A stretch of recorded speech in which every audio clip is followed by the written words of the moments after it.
Hello बच्चों, आज हम लोग क्लास 9th और 10th दोनों का ही मैथ पढ़ेंगे, क्योंकि ये एक ऐसा टॉपिक है जो दोनों में कॉमन है। इस टॉपिक का नाम है नियामक ज्यामिति, या नियामक ज्यामिति को ही हम निर्देशांक ज्यामिति कहते हैं, या इसको कोऑर्डिनेट ज्योमेट्री भी कह सकते हैं। ठीक है ना। तो आज हम नियामक ज्यामिति यानी कि कोऑर्डिनेट ज्योमेट्री के बारे में हम बेसिक कॉन्सेप्ट को जानेंगे। तो चलिए कुछ पॉइंट्स जो इम्पोर्टेंट है उसके बारे में जान लेते हैं। तो सबसे पहला पॉइंट है कि एक फ्रांसीसी गणितज्ञ थे, है ना, फ्रेंच मैथमेटिशियन, है ना, फ्रांसीसी गणितज्ञ रेनी दकार्ते।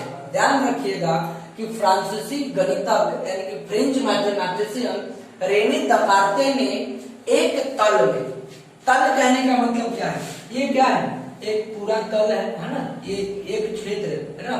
तल दो तरह का होता है, एक होता है समतल और एक होता है वक्र तल। समतल का मतलब प्लेन, है ना, और वक्र तल का मतलब जो है उबड़ खाबड़, है ना। तो हम यहाँ ये बताए थे कि एक तल में एक दूसरे पर, जब एक तल में एक दूसरे पर लंब, देखिए क्या है, मान लेते हैं एल रेखा है और ये टी रेखा है, तो एल पर टी लंब है और टी पर कौन लंब है, एल लंब है। तो इन्होंने कहा था कि एक तल में एक दूसरे पर लंब दो रेखाओं की सहायता से, है ना, एक दूसरे पर लंब, लंब का मतलब होता है परपेंडिकुलर यानी कि 90 डिग्री के रूप में। तो देखिए ये वाला इस पे 90 डिग्री बना रहा है, ये वाला इस पे 90 डिग्री बना रहा है ना। यानी कि एल जो है, एल पर टी 90 डिग्री बना रहा है या टी पर एल 90 डिग्री बना रहा है। तो कहता है कि दूसरे पर लंब दो रेखाओं की सहायता से तल के बिंदुओं के स्थान निर्धारण करने का तरीका प्रस्तुत किया। उन्होंने क्या किया कि एक तल में जब दो रेखाएं जो एक दूसरे पर लंबवत थी, है ना, उनकी सहायता से तल में बिंदुओं के स्थान निर्धारण को प्रस्तुत किया कि बिंदुओं का स्थान निर्धारण किसी भी तल में हम कैसे करेंगे। तो उन्होंने दो लंबवत रेखाओं की सहायता से ही किसी तल में बिंदुओं के निर्धारण का स्थान प्रस्तुत किया था।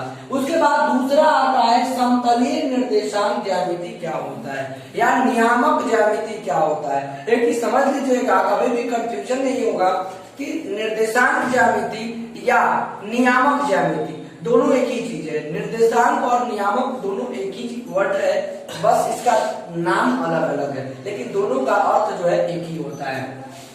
तो समतलीय यानी कि समतल में, है ना, ये क्या, एक ऐसा तल है, ये समतल है।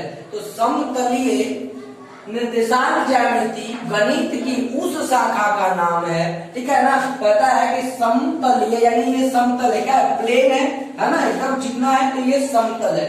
समतलीय निर्देशांक ज्यामिति गणित की उस शाखा का नाम है जिसमें तल के किसी बिंदु को, है ना, तल में स्थित किसी बिंदु को नाम से हम नहीं जानते हैं, बल्कि उसकी स्थिति दो वास्तविक संख्याओं के क्रमित युग्म से, क्रमित का मतलब होता है जो एक साथ रहते हैं, जैसे 3 और 5 है, तो ये क्रमित युग्म हो गया, है ना, से दर्शाई जाती है ना। कहता है कि किसी भी तल में स्थित बिंदुओं के निर्देशांक को हम किससे जानते हैं, हम उसके नाम से हम नहीं जानते हैं, ठीक है ना। किसी भी तल में स्थित बिंदु को हम उसके नाम से नहीं जानते हैं, बल्कि उसकी स्थिति दो वास्तविक संख्याओं के क्रमिक युग्म से दर्शाई जाती है। तब उस बिंदु को, मान लीजिए ये बिंदु है, तब इस बिंदु को हम क्या कहेंगे, नियामक कहेंगे या निर्देशांक कहेंगे। अगर P 3 और 5 है तो हम यहाँ क्या कहेंगे कि P का नियामक कितना है, 3 5 है, या P का निर्देशांक 3 5 है। अब बात करते हैं अगले पॉइंट की। कहता है रेने दकार्ते ने सबसे पहले दिखाया था एक दूसरे, दो रेखाओं को एक दूसरे पर लंबवत डालकर, है ना, तब उन्हीं के नाम पर रेने दकार्ते को नियामक ज्यामिति का जन्मदाता कहा था, है ना, क्योंकि सबसे पहले नियामक ज्यामिति के बारे में उन्होंने ही बताने का प्रयास किया था, बताया था। उन्हीं के नाम पर निर्देशांक ज्यामिति को कार्तीय ज्यामिति भी कहा जाता है ना। और उन्हीं के नाम पर ये जो समतल है, इस समतल को हम कार्तीय तल के नाम से भी जानते हैं। ठीक है ना। अब हम आगे इसके बारे में विशेष जानेंगे। चलिए अब हम देखते हैं कार्तीय तल के बारे में। बेसिक कॉन्सेप्ट यहाँ से शुरुआत होता है, कुछ वो पॉइंट्स थे, अब हम बेसिक नॉलेज देंगे। ठीक है ना। क्या है, सबसे पहले कहता है कि किसी भी कार्तीय तल को जब दो रेखाएं लंबवत जो है बांटती है तो कितने भागों में बांटती, ये पहला भाग, ये दूसरा भाग, ये तीसरा भाग और ये चौथा भाग। ठीक है ना। तो एक्स एक्सिस और वाई एक्सिस के द्वारा, है ना, एक्स अक्ष और वाई अक्ष के द्वारा, ठीक है ना, जब किसी कार्तीय तल को, है ना, बांटा जाता है ना, विभाजित किया जाता है, तब हम प्रत्येक भाग को, ध्यान रखिएगा, एक्स एक्सिस यानी एक्स अक्ष और वाई अक्ष के द्वारा, है ना, किसी भी कार्तीय तल को 4 भागों में बांटा जाता है और प्रत्येक भाग को हम या तो हम चतुर्थांश कहते हैं या पाद कहते हैं। याद रखिएगा। ठीक है ना। प्रत्येक भाग को हम या तो चतुर्थांश कहते हैं, नहीं तो पाद कहते हैं। तो ये पहला भाग है, तो पहले भाग को हम क्या कहेंगे, प्रथम चतुर्थांश। ठीक है ना। पहले भाग को हम कहेंगे प्रथम चतुर्थांश या प्रथम पाद। दूसरे भाग को द्वितीय चतुर्थांश या द्वितीय पाद। तीसरे भाग को तृतीय चतुर्थांश या तृतीय पाद। चौथे भाग को चतुर्थ चतुर्थांश या चतुर्थ पाद। ठीक है ना। इस एक्सिस को हम कहेंगे क्या, एक्स एक्सिस है, ये एक्सिस क्या कहलाएगा, ये लाइन जो है वाई एक्सिस। ठीक है ना। यानी इस ऊर्ध्वाधर रेखा को वाई एक्सिस कहते हैं और क्षैतिज रेखा को हम क्या कहते हैं, एक्स अक्ष कहते हैं। ध्यान रखिएगा, है ना। जो खड़ा है, खड़ा हुआ रेखा को ऊर्ध्वाधर रेखा कहा जाता है या ऊर्ध्वाधर रेखा को वाई अक्ष कहते हैं, और ये क्षैतिज जो सोया हुआ है इस मोड में, है ना, उसको क्षैतिज रेखा कहते हैं और क्षैतिज रेखा को हम एक्स अक्ष कहते हैं। और जब दोनों एक्स अक्ष और वाई अक्ष दोनों एक दूसरे को जिस बिंदु पर काटती है, उस बिंदु को हम मूल बिंदु के नाम से जानते हैं। ठीक है ना। जब एक्स अक्ष और वाई अक्ष एक दूसरे को जिस बिंदु पर काटते हैं, उस बिंदु को हम क्या कहते हैं, मूल बिंदु कहते हैं। ये हो गया आपका प्रथम चतुर्थांश, पहला भाग। दूसरे भाग को द्वितीय चतुर्थांश, तीसरा भाग तृतीय चतुर्थांश, चौथा भाग चतुर्थ चतुर्थांश। ठीक है ना। उसके बाद अब हम बात करते हैं, है ना, किसी भी बिंदु का जब निर्देशांक निकालते हैं तो किसी भी बिंदु का जो निर्देशांक होता है वो एक्स और वाई के रूप में होता है। ठीक है ना। यानी कि एक वैल्यू एक्स का, दूसरा वाई का। ठीक है ना। ध्यान रखिएगा, एक्स को हम भुज कहते हैं और वाई को हम कोटि कहते हैं। ठीक है। एक्स को भुज कहते हैं, वाई को कोटि कहते हैं। अब प्रथम चतुर्थांश में जब एक्स और वाई का वैल्यू रखते हैं तो ये दोनों वैल्यू जो है धनात्मक होता है। एक्स का भी वैल्यू प्लस, वाई का भी वैल्यू प्लस, यानी कि भुज भी प्लस में होगा और कोटि भी प्लस में होगा। द्वितीय चतुर्थांश की बात करें तो इसमें x माइनस होता है और y प्लस होता है, यानी कि भुज ऋणात्मक और कोटि धनात्मक। तीसरे चतुर्थांश की बात करें तो इसमें x भी माइनस और y भी माइनस, यानी कि भुज भी ऋणात्मक और कोटि भी ऋणात्मक। अब चौथे चतुर्थांश की बात करें तो इसमें x प्लस और y माइनस, यानी कि भुज धनात्मक और कोटि ऋणात्मक। जैसे अब हम कुछ क्वेश्चन यहाँ पे आपसे पूछ सकता है। क्वेश्चन दिया हुआ है कि -5, 6 किस चतुर्थांश में है या किस पाद में है, आपको ध्यान रखना है।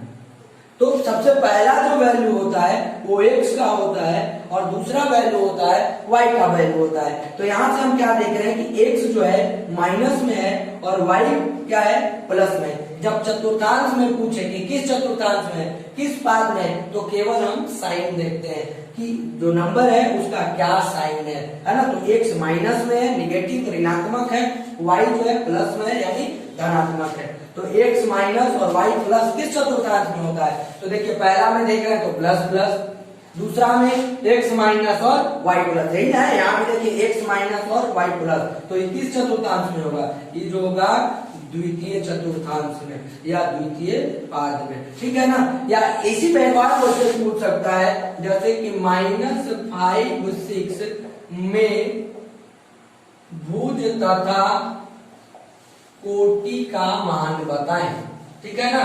क्वेश्चन पूछेगा कि -5,6 में भुज तथा कोटि का मान बताएं।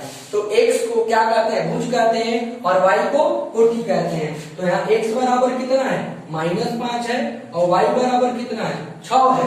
तो इसलिए भुज बराबर कितना होगा, -5, और कोटि बराबर कितना होगा, 6, ठीक है ना। तो चलिए इस तरह के कुछ क्वेश्चन और भी हम देखेंगे। चलिए तो हम देखते हैं, कुछ क्वेश्चन को कर लेते हैं। कहता है कि निम्न बिंदुए किस पाद या चतुर्थांश में। चलिए पहले लिख लेते हैं कि प्रथम चतुर्थांश में क्या होता है, x भी प्लस y भी प्लस। द्वितीय चतुर्थांश में x माइनस और y प्लस। तृतीय चतुर्थांश में दोनों माइनस में। चतुर्थ चतुर्थांश में x प्लस में और y माइनस में, ठीक है ना। तो थोड़ा देर के लिए इसका सहारा लेंगे, लेकिन इस चीज को एकदम आप माइंड में मेकअप कर लीजिएगा, एकदम पूरी तरह से माइंड में डाल लीजिएगा, ताकि कभी भी लिखना ना पड़े या कॉपी का पेज पलट कर आपको देखना ना पड़े, ठीक है ना। चलिए पहला क्या है, ए बिंदु ए है, 1 1 इसका निर्देशांक है। तो क्या है, x भी प्लस में y भी प्लस में, दोनों जब प्लस में हो तो वो कौन से चतुर्थांश में जाएगा, है ना। या प्रथम चतुर्थांश लिखो या प्रथम पाद, ठीक है।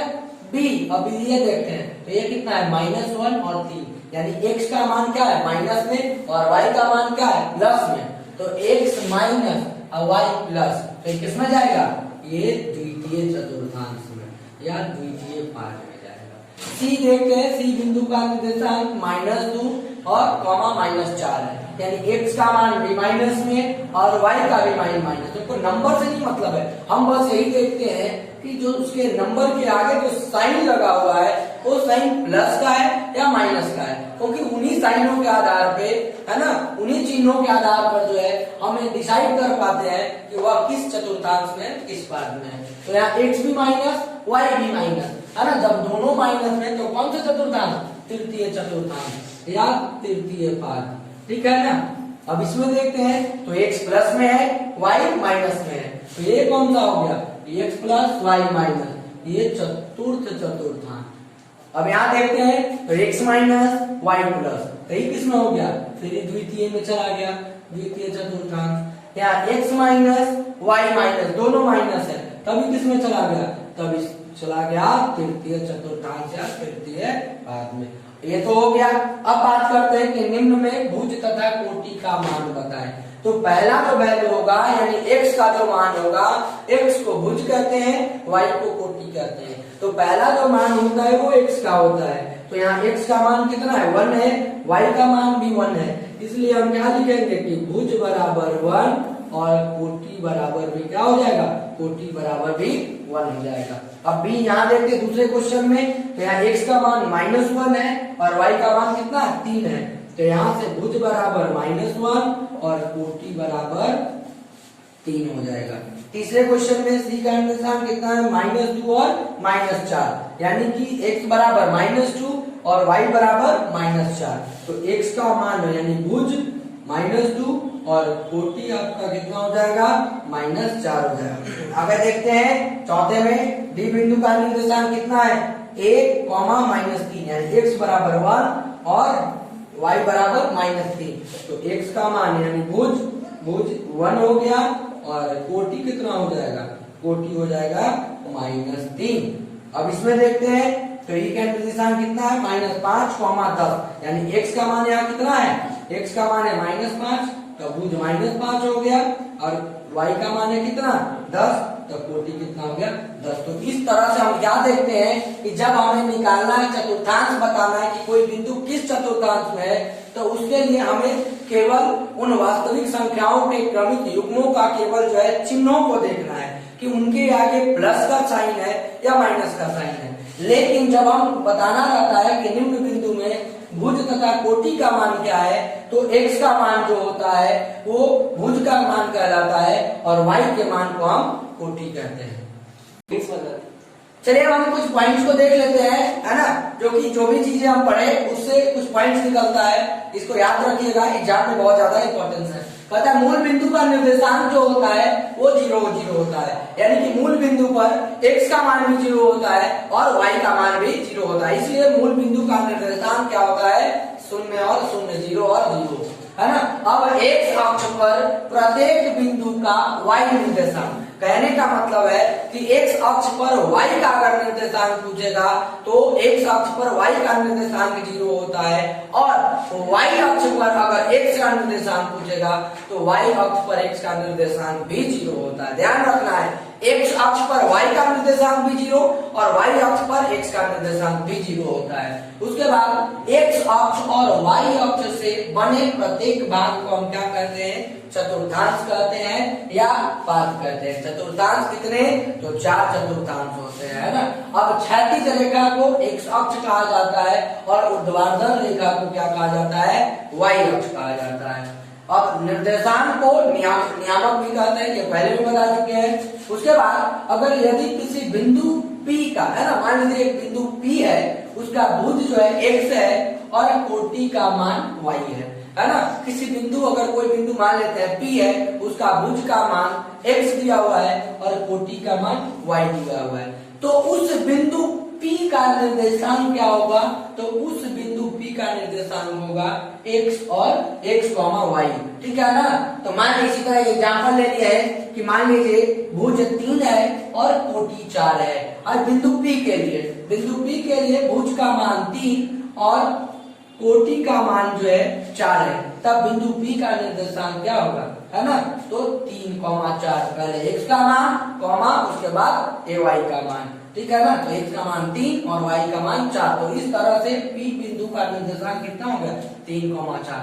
अब हम क्या बताएं कि x अक्ष पर प्रत्येक बिंदु, यानी कि x अक्ष पर आप जो भी मूल बिंदु मान लेते हैं ये, है ना, उसके बाद यहाँ से x अक्ष पे हम किसी भी बिंदु की बात करें तो x अक्ष पर y का निर्देशांक 0 होता है और y अक्ष पर x का निर्देशांक भी 0 होता है। तो चलिए यहाँ क्वेश्चन है, ये पूछ देगा कि निम्न बिंदु किस अक्ष पर स्थित है ना। तो देखिए यहाँ क्या देख रहे हैं कि x बराबर 0 और y बराबर 5, x जब 0 है और y 5 है ना, तो जो 0 होगा, है ना, ये x 0 है तो यहाँ क्या लिख देंगे कि ये y अक्ष, ठीक है ना।